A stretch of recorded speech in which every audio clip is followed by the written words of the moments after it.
Hello viewers, আসসালামু আলাইকুম। সবাই কেমন আছেন?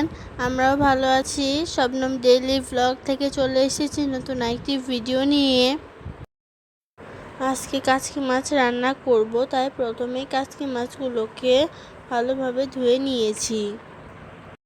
সবাই আমার পেজটা ফলো করবেন, লাইক কমেন্ট করে পাশে থাকবেন। আমার ভিডিওগুলো সবাই বেশি বেশি শেয়ার করে দিবেন।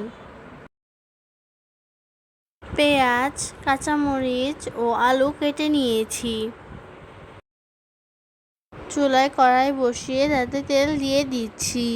তেলটা গরম হয়ে যাওয়ার পর পেঁয়াজ কুচি দিয়ে দিচ্ছি। পেঁয়াজগুলো নেড়ে চেড়ে হালকা বাদামি রং করে ভেজে নিচ্ছি। কাঁচামরিচ কুচি দিয়ে দিচ্ছি। একটু পানি দিয়ে দিচ্ছি। রসুন ও জিরা বাটা দিয়ে দিচ্ছি। লবণ দিয়ে দিচ্ছি। মরিচ, হলুদ ও ধনিয়া গুঁড়া দিয়ে দিচ্ছি। মশলাগুলো ভালোভাবে কষিয়ে নিব। মশলাগুলো কষানো হয়ে গেলে কেটে রাখা আলুগুলো দিয়ে দিচ্ছি।